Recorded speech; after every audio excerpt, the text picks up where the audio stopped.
You can tell her she can open up the house.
This is like my truest unedited self right now.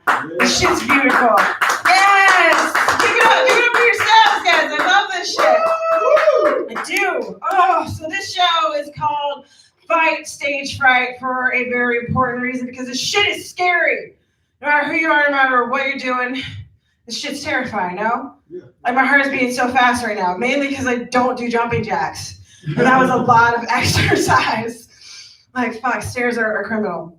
But no, like I started the show because myself personally, like stage fright was a huge thing that I had to overcome. Like the first performance I ever had, I actually had to hold my glass of water with like 2 hands because I had these like old person briquet hands. Like I just couldn't fucking hold on to this thing. I was just like, oh God, if this was a penis, the cum would be everywhere. Like it was very volatile. And it took me like months to be able to actually do like a 5-minute set. Like my first set was only 30 seconds long. Like I just went up there and was like, hey, my name's Foster. I want to be funny, but I'm not yet. I'm out of here. That's it. No jokes, just energy. Just energy and fear and terror. So it was about just kind of building up that confidence through practice. And that's what we're out here. We're out here sharing stories about how we, handle fear, how we deal with it, because, no matter how long you've been doing this shit, it's still focus skill. You guys are terrifying with your eyes and your opinions and your thoughts and your judging. I see you there. I see you in the back there judging me, judging who I am. It's fine, but you lean into that fear. That's what this is about. It's not about, oh, I'm going to overcome this shit and I'm never going to be afraid anymore. No, it's about saying, hey, fear, you can suck your own dick. We're going to ride this together. You know, it's about what you do in the face of that fear. So this is to help build some confidence out there. Confidence to take the mic off the fucking stand, put that stand somewhere else and let it become a very dwarf-like thing. That was actually accidental. I'm sorry, I fucked that up for everyone else. I don't know how to bring it back either. Yep. My apologies. We're just gonna rock with that though. Yeah, it's about using that energy. I like to call it poo energy. Oh. Let's give it up for Matt, guys. A lovely, beautiful technician for the evening. Maybe you'll do some stand-up too. It's a wacky show. We do what the fuck we want here. Yeah. All right, I'm gonna keep on rocking and rolling. Like I said, it's like a poo energy, I like to call it. Because one of my pre-show things that I do is I must take my ritualistic poo. You guys know the poos? Oh, yeah. Yeah, the poos. Oh my gosh. And every so often, like I go on stage and I don't get to take my ritualistic poo, which is very, very detrimental. And it's like, I can feel it. I can feel it, the poo energy, like starting at my toes, shimmering up my knees. It's like if I was holding a piece of paper that would just start shaking too, like the rickets, they come back.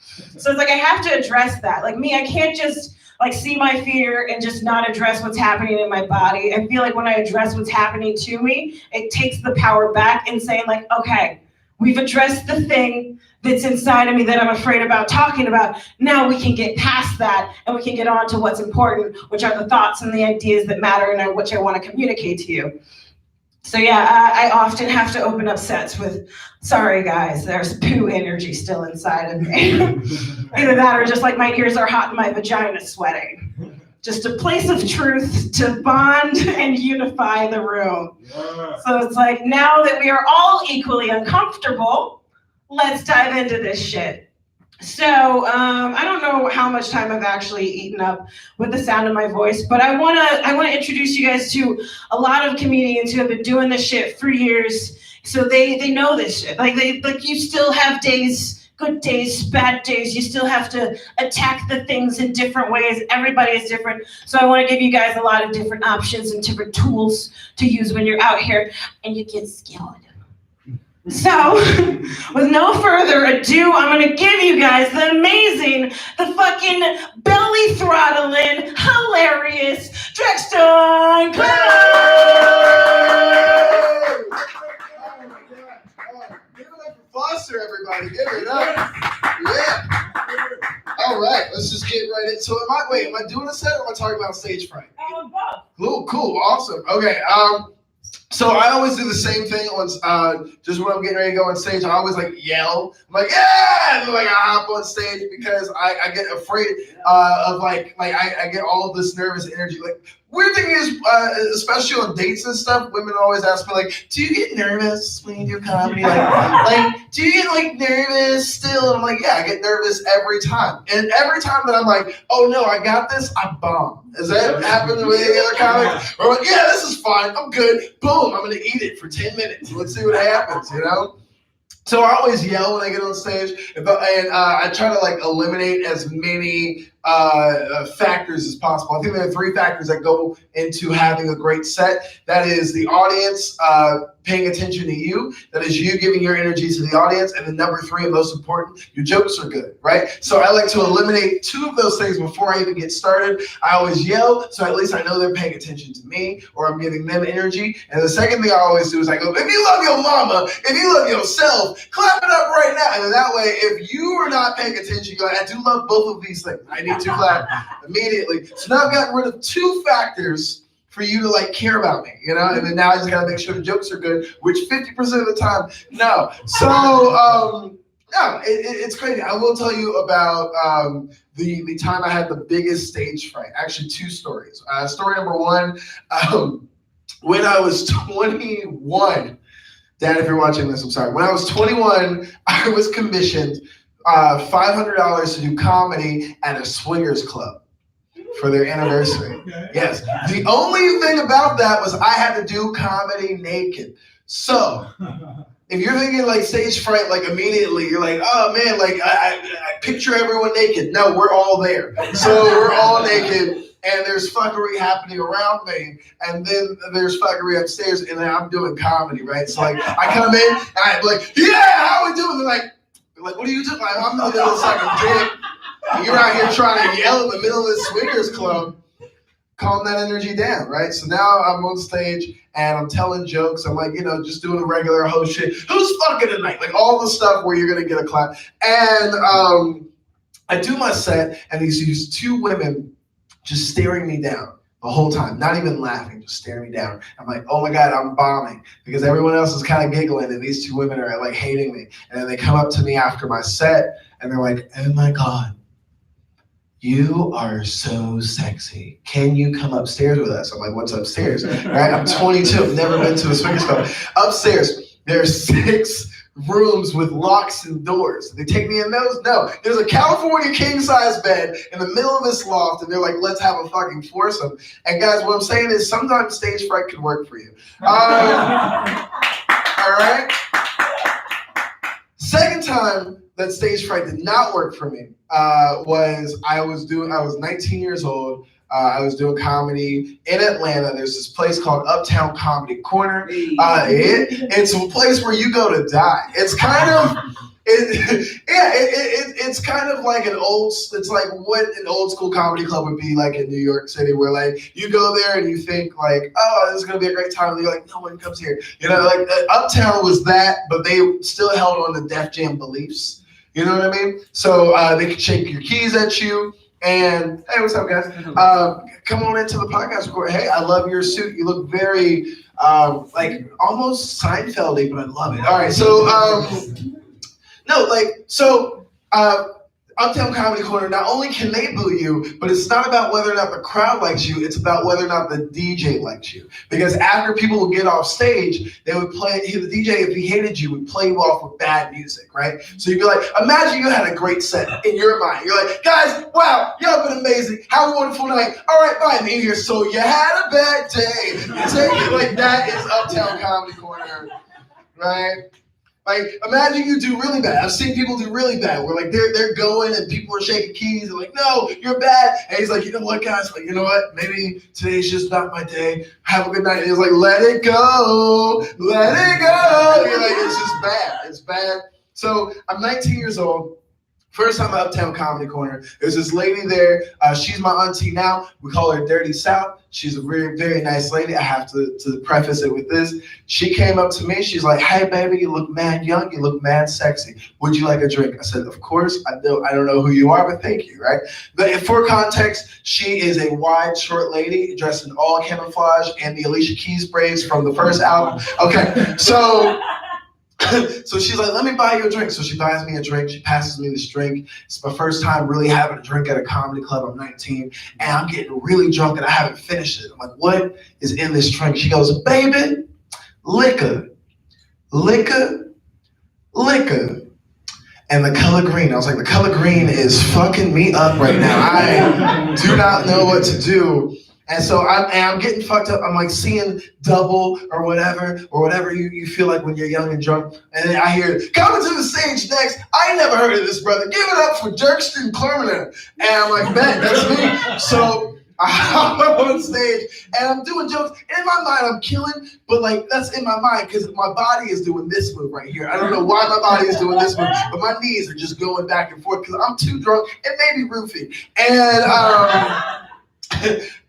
I get off stage and like literally I thought I did well. I thought I was killing. And so I'm like, all right guys, y'all been great in here. So you had a battle. What the money, you know? And because I didn't do the yell, I thought I had it. I was a little drunk. Boom, hopped on stage, bombed. Then the host gets on stage, right? And he goes, hey, give it up for this brother, all right? I don't know what his sexuality is. But give it up for him. No man's knees should knock like that. You know, it was just like going, because what they do is if you bomb, they go in on you for 15 more minutes. And then they bring in the next guy. That's how black clubs work. So like So that was the worst bomb I ever had, and that was like for like 2 weeks. I was like, I'm never performing again. All right, I'm never performing again. And then, so she pulls me aside later. She goes, "Baby, you may have bombed, but I'm gonna give you some bomb pussy later." I was like, "No," and I ran that night. This is a story. I ran out because I was like, I'm not gonna have sex with this old camouflage lady. And there's a strip club next door, as is custom for any place in Atlanta. There's always a strip club next door. And it's called Stilettos. And it's dead now, it's gone. But they used to give $5 lap dances, and strippers used to have D cups and A cups. It was a great time. So I was 19. The bouncer was like, "Hey, brother, I heard you bombed up there." News travels fast. He was like, "You're young, but I'm gonna show you a good time." And he brings me into the VIP section of the strip club, right? And I'm 19. I'm draking everybody, right? Some girls like dancing on me. She's like, "Hey, how you doing? My name's Cookie." I was like, "What's your real name? What did you want to do?" You know? And and she's like, you smell like you bombed tonight." I was like, "Why is everybody hurting me tonight?" And that was the time that stage fright hurt the worst. So from there, I learned, like I said, 3 rules, all right? You have 3 factors of being on stage, all right? You have your audience paying attention to you. You have you giving your energy to the audience. And last but not least, and most important, you have your jokes. And that's why every time I hop on stage, I try to take care of the first 2 so that maybe these mediocre jokes can land. All right, you guys have been fantastic. I'm Drax. Enjoy your night.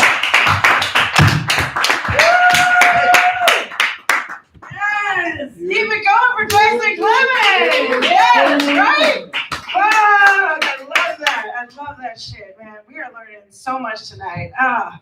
Making sure we got the energy. How are we feeling? Are we still good? We're still fucking with this shit?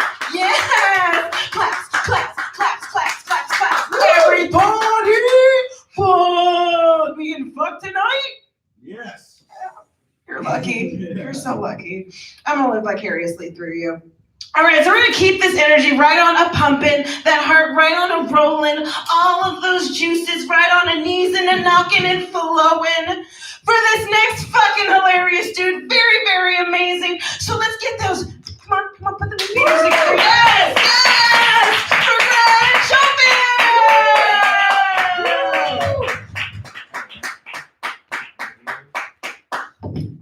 Man, keep it going for Foster. Everybody, keep it going for. Yeah, man, I know this shirt is too small. It's a part of the plan this morning. It's a part of the plan. I knew it was gonna be a small shirt. I'll tell you guys this, stage fright. Let's see. The first time I ever did stand-up was in a strip club in a place called Fayetteville, North Carolina, right?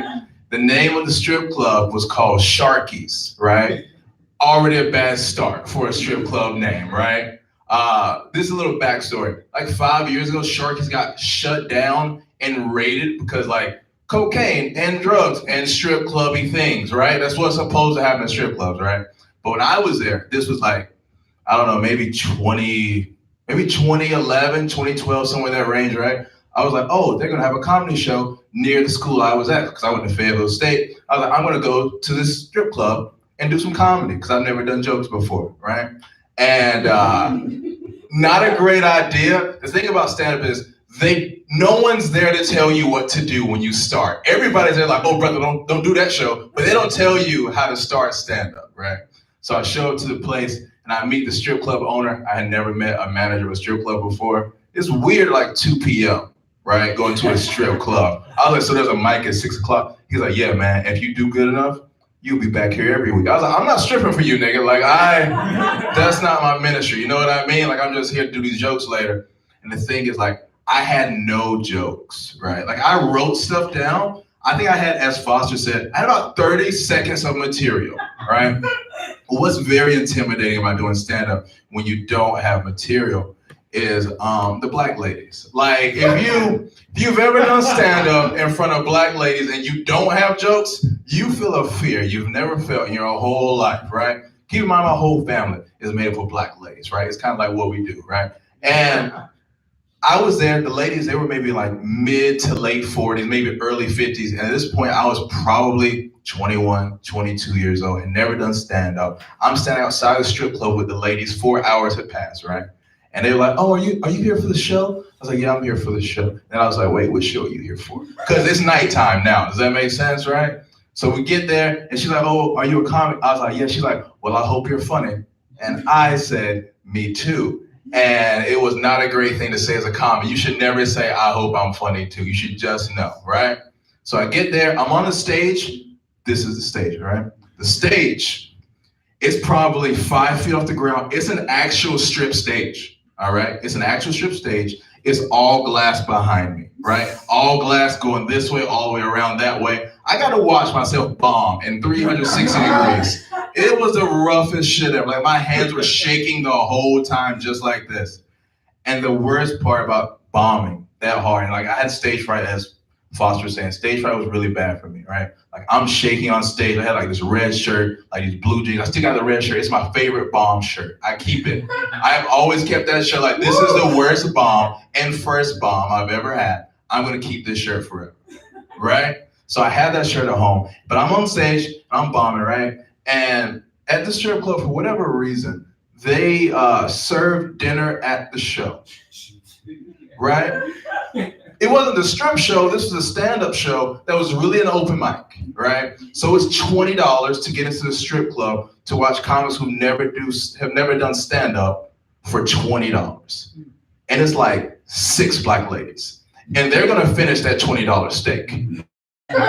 It doesn't matter how bad you bomb. They're like, "Oh yeah, he better be funny, because I got steak and potatoes on this." Like it was a whole thing, right? So I bombed pretty hard. And after I got off stage, the guy goes, "You want to host this thing?" I was like, "I'm never coming back here again. I quit stand-up right now," right? There's no way. That was like my worst. That was one of my first black female bomb stories. I have so many. Those are my favorite stories, I'm being honest. Like I live in Harlem. I get to perform in front of people who are gonna hate my jokes every single night. And it feels great, right? Like there are these older black ladies who come to shows I do in Harlem all the time. I'm just like, this isn't for them, but maybe they'll like some of it, right? Does that make sense, right? But it's a good time though. That's a good bomb story. I had stage fright up until I started doing this one thing. Maybe about 4 years ago, I had like a theme song I would play in the car before I would go on stage. Because I was like, if I get hyped up, I'm gonna be ready to perform. I knew that Kobe, LeBron, all the greats play their favorite song to get in the game. The problem is, they have been doing their game for 15 to 20 years. I was 8 months into my game. Like I had no clue what I was doing, right? My song was a song by Childish Gambino, right? All right, it's called Bonfire. That's the song I used to play every single night for like 2 or 3 years straight. And then I just came to the realization, I was like, I just like this song. It's not making me better at jokes. I was just jamming to my favorite tunes, right? That's what I used to do. I don't know if that's helpful for anybody here. If you've never performed before, I assume you've never performed? You have once or twice, cool, man. It's not gonna go great. No, but I had like a song I would play, right? I used to have this thing where like before I went on stage, I would like shake my hands like this because I was like, I gotta get all this negative energy out. I don't know how energies work, but I don't think this is how it gets out, right? That was just something I knew, right? So that was something I used to do back in those days. Another stage fright story. I think let me see. I think I went to LA. I went to LA. I was excited. A friend of mine was like, "Hey, I have a show in LA. You want to come out?" I was like, "Fuck yeah, LA. I love to do a show. I would love to do a show." And at this point, I'm probably 2 years into stand-up from the South, right? So in the South, everybody has like a lot of material. Most of it's not good. Does that make sense? It's like, oh, you can do 20 minutes, but you have 4. Does that make sense? Like you really gotta know what you're doing. So I'm doing stand-up. The show in LA is like a lot of big name comics, right? And then it's just me, right? Just a regular schmegular guy on this lineup. And everybody's blowing past me on the stage, right? And I'm literally shaking on stage at my friend's show in North Hollywood. He was like, well, maybe next time it'll be better. I was like, I'm never coming back to this show. So it's a lot of stage frighty things that happen. I think the last time I got stage fright was probably then when I was in LA. I think, yeah. I don't have I still get nervous if it's like a bigger show where it's like, I don't know what it is, but you get anxious. I would say anxious. Most comics don't get nervous. I think they get anxious. Like, oh shit, is there gonna be a crowd? Are they gonna be into it? Is this first joke gonna work? Is this third joke gonna work with this tag? It's like a whole lot that builds up anxiousness, right? So that's something that I still do a lot. Like I'll write out a set. I'm just like, Why am I even writing this shit out? Like, I already know this. Like, you have like your jokes like, oh, this 7 to 10 is gonna crush. And then you got like that 30 seconds, you're like, God damn, this might end my whole career. Like, I have that in like a lot of my jokes. I'm like, 30 seconds might just take it all off, right? It might not be good. Let's see. So yeah, strip club, that was a good one. One time I had stage fright at a coffee shop in Fayetteville. I bombed through 12 straight minutes. New comics, typically, if they bomb, they run off the stage. I was like, I'm gonna stand in this shit. Because, like, I just stood in my bomb, right? Like, a lot of comics do this thing where they bomb and they try to talk to their friends, like, nah, it wasn't that bad. I knew how bad my bombs were. Like, I could feel the bombs happening to me. Like, you know what I mean? I could feel it. Like, I was bombed for 12 minutes. I had no material. I probably had like 1 minute of actual material. I was just on stage for 11 minutes being a guy. That's all I was. I was just talking to people, right? Had no clue. But that's comedy, I think. That's what I've been told. Let's see. Stage frighty thing. What's another stage frighty thing? I think that's probably all my worst bombs. I'll tell you my worst show and I'll get out of here. The worst show I ever did. I told the comic I worked with that I would never tell this story. He made me swear to never tell this story, and I've worked with him since. But I was doing a show in Raleigh, North Carolina, right? And it's a theater, it seats probably like 400 or 500 people, right? One dude shows up. And guess where he is not sitting, but guess where he's standing? He's about 6 feet from me. He's at that chair, right? I'm doing 15 minutes of material. It is a theater, friends. There are multiple seats. All the seats are open, and he's drinking a beer very smugly, and I don't appreciate it. Do you understand, like, the disrespect this nigga had for me? Like, it wasn't my show, obviously. I was just opening up for, like, my buddy or whatever. He's like, oh, man, I got a show, and it's theater. I would love if you did some time. I was like, cool, man. It's a cool way to make $25. I'm in, right? And it was just very interesting, right? It's like one of the worst shows. Every time I work with this comic, we'll sit back at a club, and he's like, man, do you remember that one show? I was like, that is the worst show I have ever done in my whole life. And the thing is crazy, I've done shows where dogs have literally came on the stage with me. Like, I've done 2 shows where dogs have came on the stage, and I was like, well, it's that nigga shit now. And I just walk and start doing a joke in another place. That's just what it has been for me. But yeah, that was the worst show. I think the show was supposed to start at like 8 p.m., right? Typically, if you're like a bigger venue, what they'll do is like, oh, you have like 15 minutes or so, or we're gonna call it 30 minutes, or we're gonna call it, right? This point is 8:47 p.m. at the show. So now a lot of time has elapsed, right? And I have no big plans, right? I'm in the South, everything is pretty chill. There's nothing to do anyway. And the guy who's headlining, he's like, hey man, I don't know if you know this, but it's one guy out there. I was like, what? Because I was in the green room just like drinking soda or whatever. And he's like, there's one dude outside. I was like, oh, is he like with a girl or does he like have some friends? He's like, no. There is one person in this whole theater that's not the tech guy and me and you. And I was like, all right, let's give a nigga a show. Like, that's just where I was with it. I was like, I don't care about this bomb right now. I was like, this is gonna be an amazing story for me one day. So you're welcome. My name is Grant Sheffield.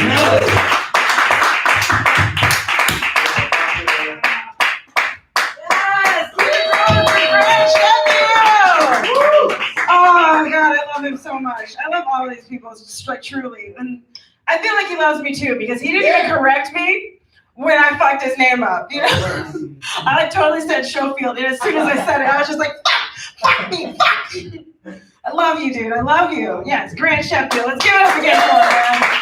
Fucking amazing.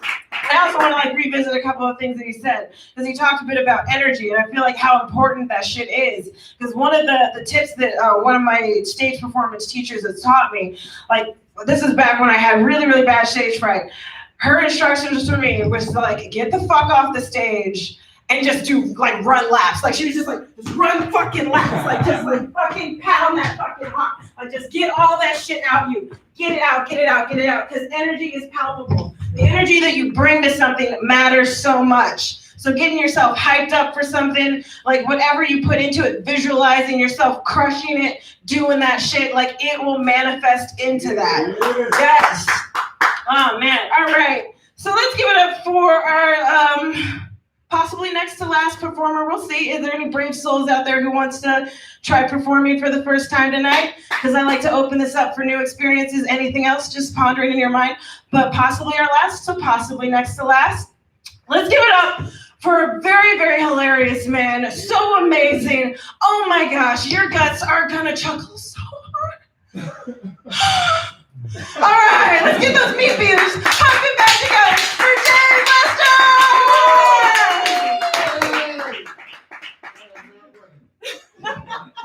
I'm not running. Yeah, man. Thank you for inviting me to the stand-up support group. We could have did this at a cafe. I could have been seated. We could have all been seated. We could have definitely ciphered this out. Stage fright is different, I think, for people of color in America, Black people. Because I leave the house with pretty much the same anxiety that I do. Like when you're always on point, like going to a show where people expect you there isn't that bad. Because I take the train, they don't know I'm coming. I don't know what's gonna happen. So this is more, this is malleable for me. I might have some power over the outcome of this when you know, I'm 46 years old, so maybe that's it. Maybe this is just a refuge for life. But man, the bomb stories, right? Right? Shit. I got one. I got the mother of bomb stories, I'm told. Yeah, man. People know about my bomb on different coasts. People know my bomb. They haven't met me yet. Yeah. I'm glad you're here, but I didn't think you would come. I go visit other places, man. I had your story with the one motherfucker theater remind me of this dude from this comic producer from New York moved out to sad ass Seattle. Seattle's one of the saddest places in the universe. I'm pretty sure that's where they make it. And he called me out. He said, "Yo, man, I got a theater for a weekend, man. $1,000 a night. I'll fly you out, put you up." I'm like, "Fuck yeah!" That shit was dry. It was. He booked me almost 9 months in advance. But he booked me in August, which everybody knows ain't shit going on in August. I don't even know if I'm gonna have a regular job in August, so I'm gonna take this little August money. I fly out there. He flies me out on a decent airline. I only had three stopovers, and then he picked me up from the airport in an Uber, and that's when I knew this wasn't gonna be shit. Like he picked me up. Not driving the Uber, he picked me up as a passenger in the Uber. Like he opened the back door, like get in, and that's when I knew it wasn't gonna be shit. I'm like, I could have did this. Then he's like, let's take you to your hotel. The hotel was literally 30 feet away from the airport, and it was held up by a stick. I ain't gonna hold you. It was dope fiends out there. It was prostitutes. It was prostitutes selling dope, fiends selling dope. It was prostitutes on. It was a mixture. It was a menagerie of misery. And I walked into my room and I started putting on more clothes. That's how I was getting out. Nah, ain't no bed bugs getting on me. And then I'm gonna burn these shits on the way home. Then he fed me.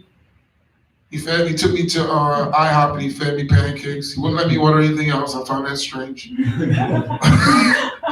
Then he let me. I went back to my hotel room with all my clothes on, took a nap, took the top blanket. I don't know if you know or not. You go to a hotel, take that top blanket off, get rid of it. Don't even use it. And do the old decent customary checks.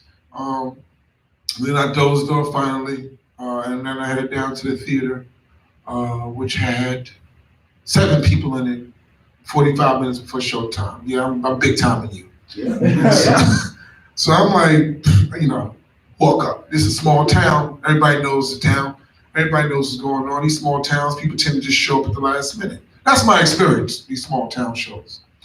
This town, this theater, this producer, this guy who was well aware of the date, chose to book a show when another famous Black comic came to town the same 2 days that we were there, and everybody was at that show, including some of the comics. Some of the comics like, I think I would do better over there. So everybody went over there, and I did my. It was the first show. The audience swelled to 15 people. And they were scattered out like they were trying to shoot me. They were scattered out different places, like they all had an assigned organ to kill me, shoot me. I did my jokes. I didn't feel good about it. Ain't nothing worse. You think Bellman is? It wasn't in a bomb. First of all, I acknowledge it. That first of all, the promoter bomb. I just want y'all to know that right out there. I don't fucking take bombs for other people. If it's less people than I got fingers, then the show bomb, and I'm here as a constellation. I'm with y'all. You know, we going through this together. Let's not hurt each other with each other's pain, right? And so that happened. And after the show, this is the hardest part of a bad show or a bomb. Either a poorly attended show or a bomb. I want that money. You got to get the money from them. Now, if you're a decent person and you bomb, it should hurt you to collect that money from you. And it did. But I counted it in his face. Send me the rest, you know. And then he was like, we'll get him tomorrow, champ. I was like, only if you kill Bill Bellamy. Because that was the motherfucker that was fucking up the game across town. So I get back to the hotel. I get off with some dope fiend pussy. I consider it for 30 seconds, and I go in my room, you know, because I can't afford to take no L's on his money. So I go to bed. I wake up early. I go to IHOP. The chick that was serving us the day before was there again, and she offered me what I presume might be dope fiend pussy. There was a lot of dope fiend pussy offerings. And then I said, no, I'll just take the pancakes. And then I went downtown and went up to Space Needle, where they do this Sleepless in Seattle, and did that. Then I was walking out of the Seattle Space Needle, and this fucking dude that was selling like fucking trips. He was trying to sell trips. If you do the seminar, they give you some shit. So I think it was like something awesome. So like a voucher for some bar, a $50 voucher. So I do that shit, sit there for an hour, don't do the timeshare, get the voucher, go to have lunch for free basically, head back to the hotel, take a shower, nap, get ready for my second show, because we gonna get them this time. We had 4 people show up. This 4 people was 4 Spanish people who did not speak English. And they sat all together, which was better, because I was wheeling my way through it. But I still collected my money at the end of the day. This time he made me go with him to the ATM. He had to go in his personal. I guess he had to go transfer some money. And I was like, that's fine. I still need you to run them ends. And he did. He paid me, and that was the most upright thing that ever happened in comedy. A guy that took a dick in the face twice for probably thousands of dollars. Not to mention my you know, in this hotel, they probably paid me to stay there. I don't know. But that was awesome that he paid me, because I would have just blown my brains out in the back of the theater if I was this motherfucker. Now for your feature presentation. This bomb was bad. This bomb was bad because I poorly performed. I poorly prepared. This was an arrogant bomb. And these are the worst kind, right? These are fall from heaven bombs. Right? These are Satan the accused bombs. This bomb, the pride before the fall. I'm telling you, I'll never forget. It was 10 years this month. This is the anniversary. I should get a watch or something. I've been doing comedy probably off and on 20 years, but I don't own that, because I stopped and went in life and shit, and I wasn't doing it right for like 3 years. And then I would do it, and then I would do some good shows and then bomb, and I wouldn't do it for 6 months. Like, you know, it's a typical startup shit. And then like you said, nobody tells you how to do it.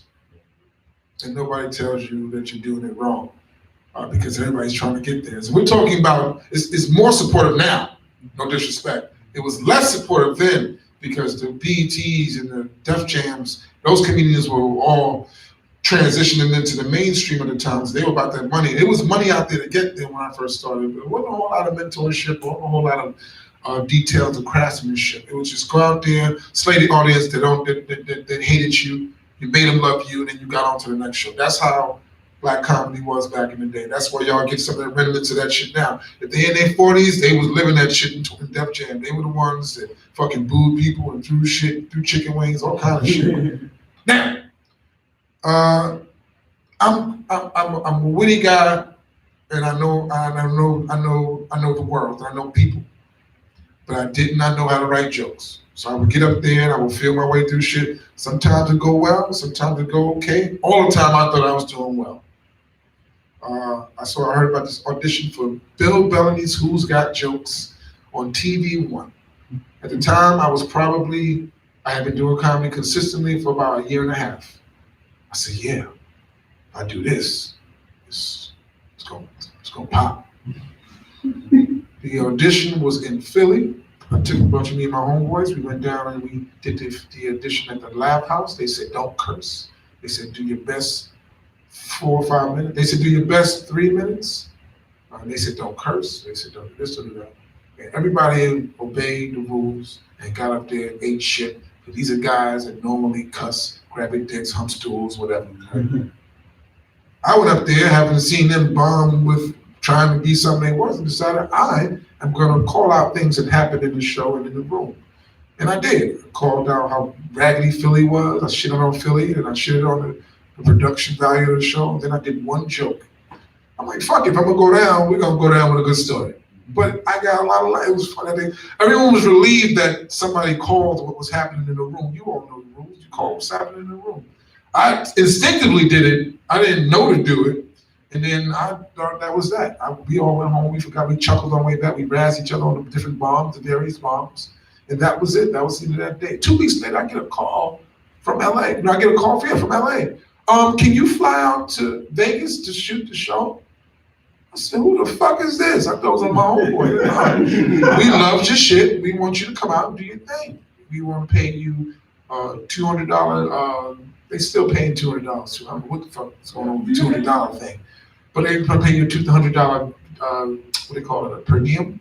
And they'll fly you out and put you up. They'll put you up. It's a tournament show. So if you do well, you advance. The longer you do well, the longer you stay out there. Well, that wasn't a problem for me. They flew me out. They had us a little powwow. They reviewed our outfits. They fucking gave us hair and makeup. And then they proceeded to tape 10 shows in a row. 10 shows in a row. A whole season of shows, one day.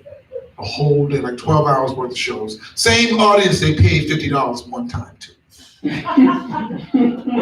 So imagine if you just watch 10 of these for $50, right? At this point, either you think you can do comedy or you think you want to murder the comedians. I'm on the last show. That's not even the worst thing. I poorly prepared myself. I prepared a written set that I thought would do well, but then a lot of black comics got up there and they niggered it up and they fucking, they did what urban black comics do. They urbanized the shit on a level I had never seen, and people were eating that shit up, boy. And I was just like, what am I gonna do? Again, this 10 years ago, I didn't have the balls I have now, nor the life failures under my belt. I've been to family court now. I don't give a fuck about nobody. I say the fuck I want to say. You can't scare me. Stay the judge down. I made a judge laugh, bitch. Y'all have no accreditation over me. So and I got the number of child support, the payment I was supposed to get. So stage fright. When you got time, I tell producers, please let me know when you need me in the show. So I'm not sitting there for 2 hours if I'm going 30th. It's a very simple thing. It's not arrogant. Just ask, hey, when do you need me in the show? Because I'm running tight on time. And they don't have to know you're lying. But that's for you not to fucking unravel and get in your head or internalize everybody else's energy into you. You were talking about energy. When I fucking got to go last and somebody's really fucking doing well or doing bad, either extreme, I go out of the room, outside, breathe in new fresh air, and walk back into the venue. I reset spiritually. I'm telling you that because it fucking worked. I don't give a fucking, because I followed Chris Rock and Louis C.K. The shit worked, I still did well. So back in here, 10 shows, last show. They got a hometown hero on there who just lost his dad that's doing the show. They're eating him up. They're enjoying him. I get out there. Again, I'm scrapping my set because I don't believe my set is going to be good enough to get me through this shit. I got out there and I scrapped my set. So I decided I'm going to address my flight. I said, yeah, guys, I flew Air Iraq Airlines. I couldn't even say it right. I started stammering, and they were like, what the fuck is he talking about? Now, if it wasn't a good thing to do. It went from that, and then I just never recovered. I was just blah, blah, blah, blah, blah, blah, blah, and I don't even remember what I said. I completely blanked. I didn't know if you blanked before on stage. I blanked. Now if I blank, I would probably take a pause and go to something. I got stuff I can use to get out of reverse. It's like a wrestling move. I got a reverse move I can get out of if I start blanking up here now. Back then, I was just blankety blank, just saying trash, wasting time. And these people, you can feel a bomb fill a room like water. And it was already at the top. I'm completely immersed. I didn't tell you about the esteemed panel we had to work in front of.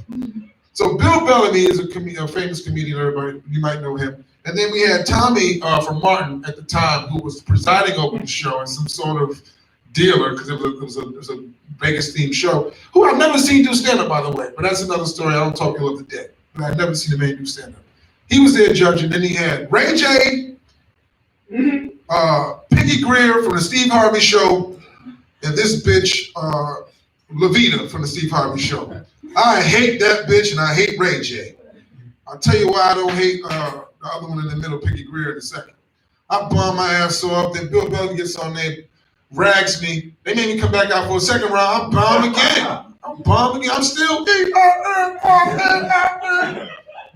get me out of there. The fucking fire department was there when I got off the fucking stage. Bro telling me to roll. They threw a blanket over me. I get back to the hotel. My roommate, we were paired up with roommate. Roommate is dead. So he threw a party at our room as I was bombing. So there was still cinders on me from the bomb. People were there like, ugh. And they were like moving away from me. So I went in the bathroom and laid down in the tub. I was hoping somebody would drown me. But nobody came in. Everybody went to another room to piss. They didn't want nothing to do with me. So that, and then next morning I just got up at 5:30 in the morning and started gathering my shit to go to the airport. The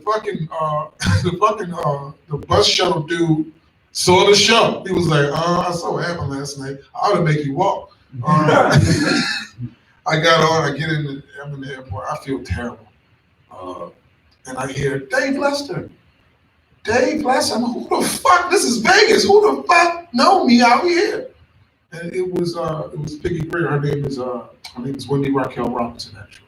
And she had her hair natural, like locks, and she had taken shit away and wig and shit. So I didn't see this natural hair away. And when she comes to me and goes, I see you. You went up there, you tried to be something you weren't. Don't never fail being something you're not.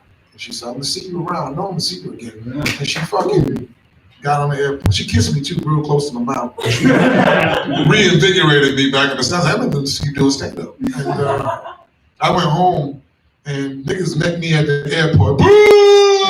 I was like, my family, I think that's how I lost my wife.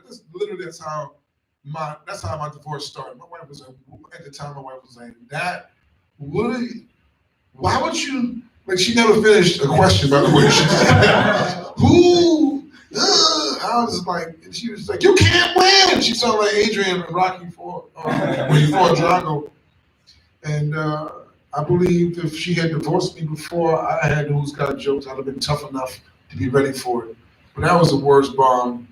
Oh, I didn't tell you, I talked shit about Michael Jackson in the second round because it was a game show, comedy show, and it's a wheel. You got to pick your topic the second round. Second round, you pick, I landed on Michael Jackson. At the time, in March, when I taped this show, Michael Jackson was alive and dancing on cars. He was fine. But they fucking released it. They showed it 2 weeks after he died, later that August. That's when they showed my show. I was getting death threats from priests. It was fucking terrible. And that's why the bomb was so bad, because I was shitting on an American icon while bombing. It wasn't funny. And motherfucker just died 2 weeks ago. They think I'm just doing They think I'm just stomping on the dead. The motherfucker was alive, but I can't prove that. So I had to go through that shit twice. First, I went through it when I got home. Everybody in New York, all the comics knew about it. They would tell me I ain't get no work. I was dry for like a year. Like nobody would book me. Then the shit fucking aired, and then again another wave of no more books, no more people looking at you, recognizing you. And the worst thing about it all was not that I bombed on TV. It's just a bad set. We all have it. The worst thing was that a bunch of comics that I know I'm better than was tearing my ass up every night, everywhere I went for like 5 years, and some of them still talk about it to this fucking day, which is not a problem. I'm a whole fucking 10 years older now. I'm thick-skinned. The shit is still on YouTube. It's terrible, but I no longer feel when I see it. If you ever broke up with somebody before and you go past that train stop, you feel like fucking Rockaway Avenue.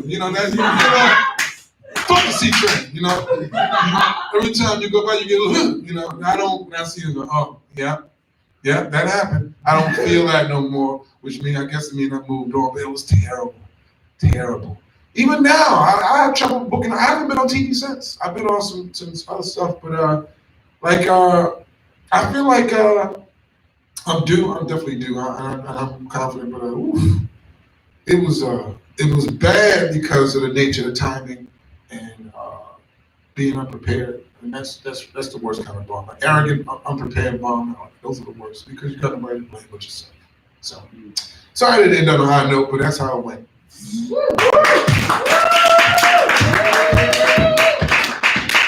I don't know how long I'm supposed to do. I don't need to overdo that bomb. That was fucking beautiful. Let's give it up again. Oh my gosh. I feel like I've learned so fucking much, dude. Like seriously, like just even like leaving the room when like somebody else that's really fucking good just goes up and it's or bad. Like seriously, like just it resets yourself, it resets the room, it resets all of that energy. And lets you start from your own ground zero without like any of that in your mind or in your head at all. That's so beautiful. Oh my goodness. And also just like being prepared. There are like memorization techniques and all that shit that you can do. But honestly, like when you're in that moment and you forget what your own name is, like it just feels like nothing else will fucking save you. That's why like I have to remind myself to like make eye contact and actually take breaths, like sit in your shit. That's so important to just allow yourself to sit in your shit. And this is something I'm still working on myself. It's just letting myself take that time to breathe, like understanding and letting there be silence. Like that is okay. That's beautiful. Like living in that for a bit, because it's like in that silence, you realize that silence means that people are listening. Yeah. And what I've learned is that listening is an active form of loving. So people are still with you, even in that silence.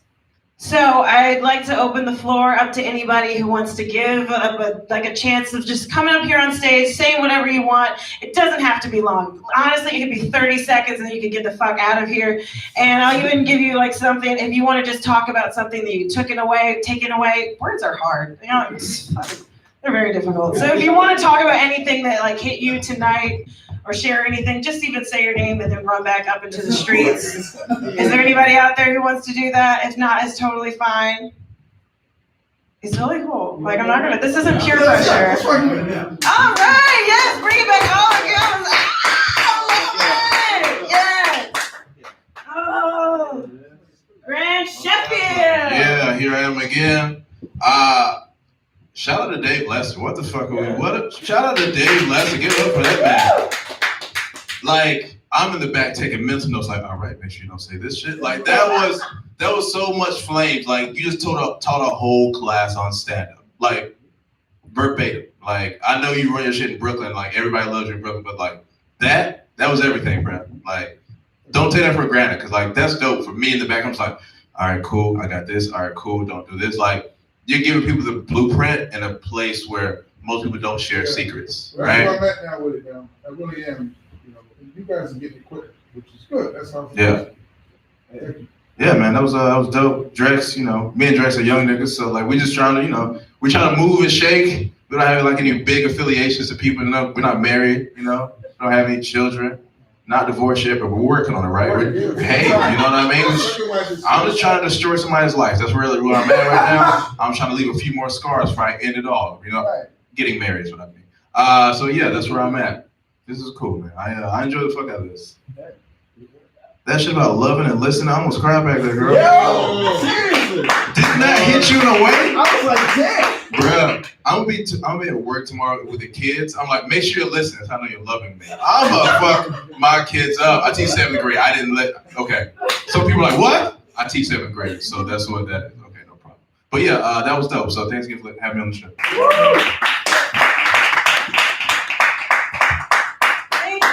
Thank you, everybody. Yes, give it up again for all the comics you see tonight. Give it up for yourselves for coming out here. Let's play us out. Ben Mitchell. Ow. Have a good night.